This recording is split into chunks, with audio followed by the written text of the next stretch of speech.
दोस्तों, आपको याद ही होगा कि हमास की तरफ से साफ साफ लफ्जों में कह दिया गया था कि चाहे कोई कितना ही जोर लगा ले, लेकिन अब तब तक कैदियों की अदला बदली नहीं होगी जब तक अपनी हरकतों से इजराइल बाज नहीं आ जाएगा। एक तो फिलिस्तीनियों पर हमले बंद हो, सीज फायर का उल्लंघन बंद हो, जिसमें खास तौर पर जो गजा में रहने वाले फिलिस्तीनी हैं उन तक जो मदद पहुंच रही है उसे रोकने की हिमाकत इजराइल ना करे।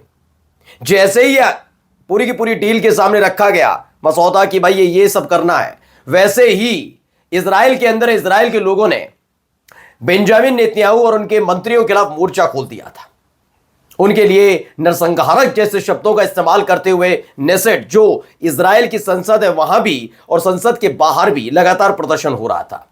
अपने ही लोगों के गिरने की वजह से आखिरकार इजराइल को झुकना पड़ा है। जो सुविधाएं रोक रखी थी, जो अलग अलग, इजराइल नहीं भेज रहा, इजराइल के नाक के नीचे यूं कहा जाए, इजराइल की मना करने के बावजूद जो अलग अलग देश भेज रहे हैं फिलिस्तीन को मदद, उन्हें रोकने का काम कर रहा था। अब ऐसा नहीं किया उसने आगे आकर तमाम सुख सुविधाओं, जो तमाम साजो सामान भेजे जा रहे हैं, खाना पीना, इलाज, दवाइयां, वो सारी की सारी ये फिलिस्तीन पहुंचनी शुरू हो गई हैं। और एक बार फिर से हमास की तरफ से कह दिया गया, हम तैयार हैं, बिल्कुल कैदियों की अदला बदली होगी, लेकिन इसके लिए अब किसी और देश को, किसी एक देश को आगे आकर एक मध्यस्थता की भूमिका निभानी होगी।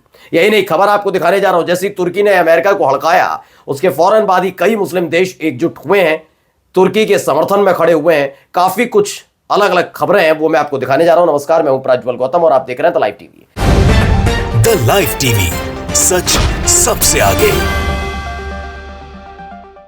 पहले एक खबर है स्प्रिंटर ऑब्जर्वर की। Hamas said it would continue implement the prisoner swap deal, यानी उन्होंने कहा कि हम तैयार हैं, लेकिन इस वादे के साथ हम शुरुआत करेंगे कि अब वक्त आ गया है कि जो भी इजराइल बाधा खड़ी कर रहा है सीज फायर के बीच में, जो कैदियों की अदला बदली हो रही है उसको लेकर, उसमें बाधा डालने से रोकने के लिए किसी कंट्री को आगे आकर इसमें समर्थन करना होगा। इसके बाद देखिए, एक मोर्चा ने एक बात निकल कर आई, क्या आया पढ़िए। इजिप्ट स्टेट मीडिया है, उसने इजिप्ट के हवाले से खबर निकाली। क्या लिखा? गजा में जो कुछ चल रहा है उसके लिए इजिप्ट और कतर अब मैनेज करेंगे तमाम चीजें, कोई रोड़ा ना आए, कोई बाधा ना आए, इसके लिए उन्होंने कहा कि हम तैयार खड़े हैं, हम सब कुछ करेंगे। इसके बाद हमास के ऑफिशियल ने भी कहा, खलील अल हया ने, कि ठीक है, हम तैयार हैं, जैसा प्लान तैयार हुआ था सीज फायर का वैसे ही होगा, कैदियों की अदला बदली होगी। आखिरकार हमास ने यह ऐलान क्यों किया, उसके लिए तस्वीर, इस वीडियो को जरा देख लीजिए।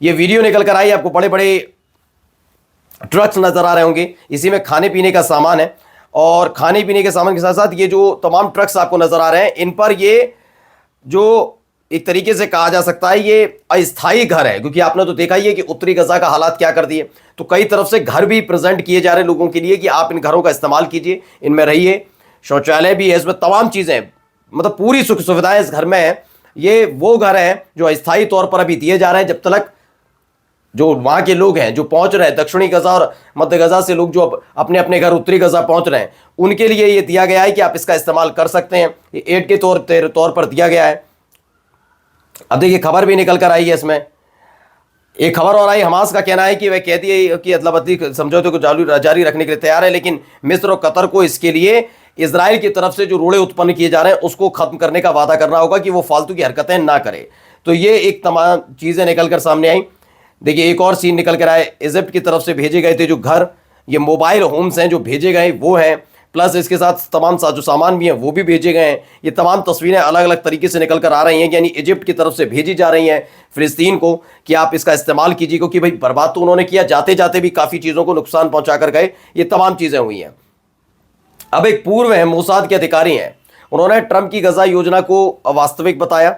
उन्होंने कहा कि गजा के लिए जो सोचा जा रहा है कि फिलिस्तीनी गजा को छोड़कर अलग अलग देशों में, मिस्र, कतर, जॉर्डन, यहाँ जाकर बस जाए, वो जमीन पर उतरने वाली नहीं। उन्होंने कहा मोसाद के कैदी और लापता व्यक्ति के प्रमुख रामी इकरा ने कहा कि ट्रंप की इजरायलियों को जबरन विस्थापित करने की जो योजना है वो सच्चाई से कोसों दूर है। इसका ये ऐसे वक्त में तैयार की गई और ऐसे तैयार की गई, इसके रिजल्ट क्या होंगे इसके बारे में नहीं सोचा। उन्होंने जोरदार कहा कि इजराइल का इस योजना को गंभीरता से लेना बहुत बड़ी गलती साबित होगा। ट्रंप ये नहीं समझते कि गजा के लोग कहीं नहीं जा रहे हैं, वो अपनी जमीन के लिए ही लड़ रहे हैं। और ऐसे में ये सोच लेना कि वो अब अपनी जमीन छोड़कर कहीं और चले जाएंगे अमेरिका के कहने पर, तो ये होने नहीं जा रहा है। इसलिए गफलत में ना रहे, इजराइल अपने ही लोग कहने लगे हैं।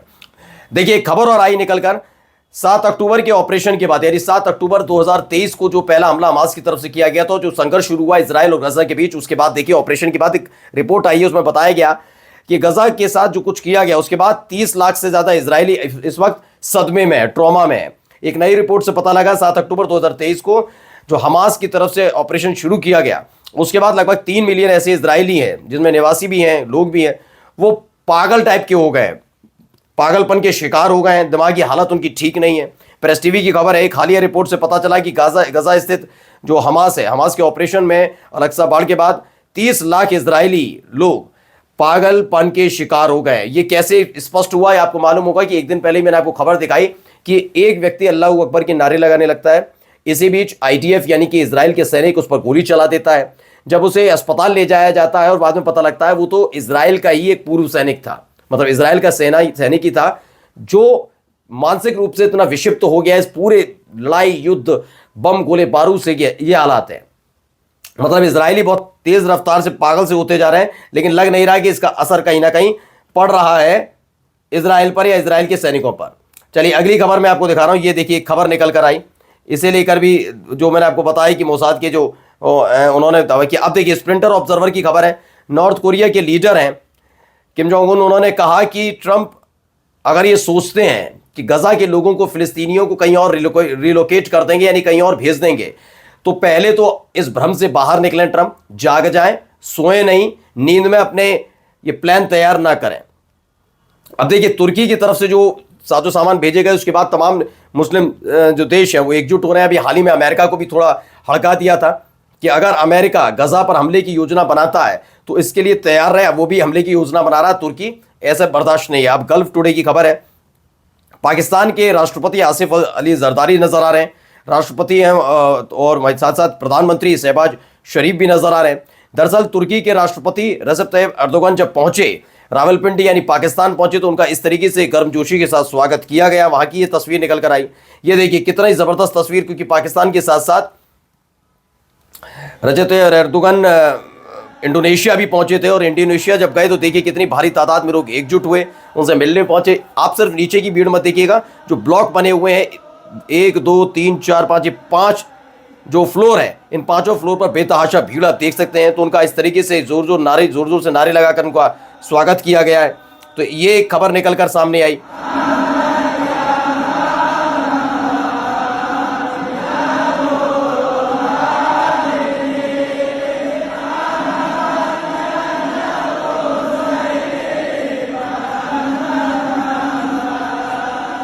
आइए आपको एक और महत्वपूर्ण खबर की तरफ लेकर चलता हूं। यह खबर है ईरान की तरफ से, बताए 11 टन ईरान की तरफ से माफी चाहेंगे, अमेरिका की तरफ से 11 टन वजनी मदर ऑफ ऑल बॉम्ब्स को ट्रंप ने इजराइल को देने के लिए हरी झंडी दिखा दी है। अमेरिकी राष्ट्रपति डोनाल्ड ट्रंप ने कथित तौर पर 11 टन के बम, जिसे सभी बमों की मदर कहा जाता है, उसे इजराइल को देने के लिए तैयार हो गया है। यह ऐसे वक्त में है जब लगातार डोनाल्ड ट्रंप कहते हैं कि हम तो भाई मिडिल ईस्ट में शांति चाहते हैं, तो अगर शांति है तो ये क्यों भेजा जा रहा है। वहीं एक सर्वेक्षण निकल कर आया है कि ईरान भी अब परमाणु ऊर्जा अपनाएगा। अमेरिकी थिंक टैंक अटलांटिक काउंसिल की तरफ से ये एक सर्वे कराया गया, जिसमें 72.8% से ज्यादा जो स्ट्रेटेजी बनाते रणनीतिकार हैं, ग्लोबल स्ट्रेटेजिस्ट, उनका मानना है कि ईरान अगले 11 साल के अंदर ही परमाणु शक्ति बन जाएगा, इसमें दो राय नहीं। वहीं 43.6% लोगों को माना सऊदी अरब अगले दशक के भीतर परमाणु हथियार हासिल कर लेगा। वहीं 40% लोगों ने भी कहा कि दक्षिण कोरिया भी परमाणु शक्ति बनने जा रहा है। यानी ये तीनों देश, ईरान, दक्षिण कोरिया और सऊदी अरब को लेकर ये एक पूरा का पूरा सर्वे कराया गया था। और ये अगर ऐसी खबर है तो यकीन मानकर चलिए सबसे बड़ा झटका अमेरिका के लिए है। नमस्कार।